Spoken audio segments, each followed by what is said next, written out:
Selamat siang Pak, selamat siang teman-teman.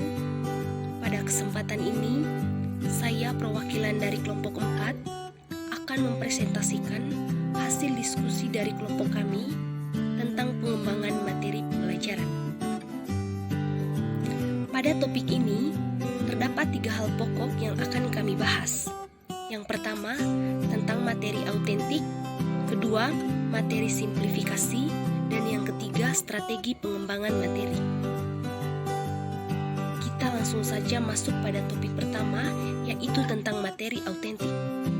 Di sini dijelaskan bahwa materi autentik merupakan salah satu jenis materi pembelajaran dari sumber otentik atau sumber terpercaya yang dirancang bukan untuk tujuan pembelajaran. Jadi dalam hal ini, materi autentik sebenarnya merupakan salah satu bentuk materi yang diperuntukkan sebagai salah satu bentuk kebutuhan atau keperluan kehidupan sehari-hari masyarakat umum. Materi autentik pun dapat dalam berupa audio, visual, dan audio-visual. Kita lihat di sini, siaran berita merupakan salah satu bentuk contoh penyajian audio yang disiarkan melalui radio. Sedangkan koran merupakan salah satu bentuk contoh penyajian visual dalam bentuk teks tertulis. Sedangkan siaran televisi merupakan bentuk penyajian dari audio visual dalam bentuk video. Selanjutnya, pada slide berikut, pada dasarnya akan menjelaskan tentang bagaimana materi autentik dapat dimanfaatkan dalam proses pembelajaran bahasa Indonesia. Kami ambil contoh di sini adalah siaran berita yang disiarkan melalui radio.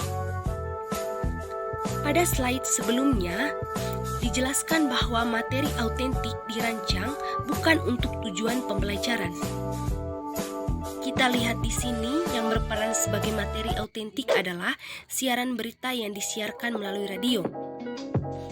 Kita tahu bahwa siaran berita yang disiarkan melalui radio dirancang atau dibuat bukan untuk tujuan pembelajaran. Namun, siaran berita merupakan salah satu bentuk untuk memberi informasi atau untuk menambah pengetahuan khalayak ramai mengenai peristiwa atau kejadian tertentu. Namun, dalam pembelajaran bahasa Indonesia, khususnya di kelas 7, kita mempelajari tentang teks berita. Maka dalam hal ini, seorang guru dapat memanfaatkan siaran berita yang disiarkan melalui radio dalam pengembangan materi, khususnya tentang teks berita. Selanjutnya, pada slide berikut akan menjelaskan tentang bagaimana materi autentik yang disajikan dalam bentuk video dapat dimanfaatkan dalam proses pembelajaran bahasa Indonesia, khususnya di kelas 11. Kami ambil contoh di sini adalah video berita tentang bencana alam yang disiarkan melalui televisi. Dalam hal ini, kita tahu bahwa video berita tentang bencana alam yang disiarkan melalui televisi disampaikan atau disiarkan bukan atas dasar untuk memenuhi tujuan pembelajaran atau dimanfaatkan dalam proses pembelajaran. Namun, dalam pembelajaran bahasa Indonesia, khususnya di kelas 11, kita mempelajari tentang teks eksplanasi.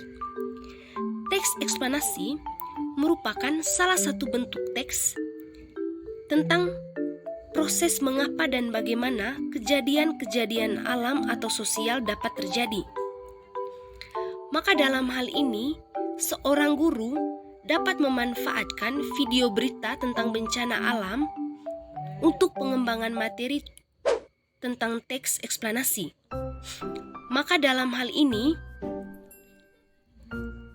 guru dapat menampilkan video berita bencana alam, misalnya seperti longsor atau bencana banjir, sehingga para siswa di sini dapat diminta untuk menyusun atau membuat sebuah teks eksplanasi berdasarkan video yang ditampilkan. tentang bagaimana kejadian alam seperti banjir dapat terjadi. Sehingga secara tidak langsung di sini, materi autentik yaitu video berita yang disiarkan melalui televisi dapat dimanfaatkan dalam proses pembelajaran bahasa Indonesia, khususnya tentang teks eksplanasi. Lalu, pada slide ini akan menjelaskan tentang bagaimana materi autentik dalam bentuk teks tertulis dapat dimanfaatkan dalam proses pembelajaran bahasa Indonesia. Kami ambil contoh di sini adalah iklan yang dimuat dalam surat kabar. Kita tahu bahwa iklan yang dimuat dalam surat kabar dibuat atau dirancang bukan untuk tujuan pembelajaran. Iklan merupakan salah satu bentuk media promosi barang atau jasa kepada masyarakat. Namun, dalam pembelajaran bahasa Indonesia, kita mempelajari tentang teks iklan. Maka dalam hal ini, seorang guru bisa saja memanfaatkan iklan-iklan yang dimuat dalam surat kabar untuk mengembangkan materi pembelajaran bahasa Indonesia, khususnya tentang teks iklan. Selanjutnya, kita masuk pada materi simplifikasi. Dalam Kamus Besar Bahasa Indonesia, simplifikasi diartikan sebagai penyederhanaan bentuk agar mudah dianalisis. Maka dalam hal ini, materi simplifikasi adalah penyederhanaan materi atau materi disederhanakan dengan tujuan agar mudah dipahami oleh peserta didik. Berikut adalah karakteristik materi simplifikasi. Yang pertama, materi simplifikasi dikemas sesederhana mungkin dengan tujuan mudah dipahami dan tidak memunculkan kontradiktif dan tetap relevan. Dan yang kedua, ada ilustrasi sehingga mudah dipahami. Yang ketiga, memiliki sudut pandang yang jelas sehingga tidak membingungkan peserta didik dalam memahaminya. Pada slide berikut adalah penjelasan mengenai strategi pengembangan materi.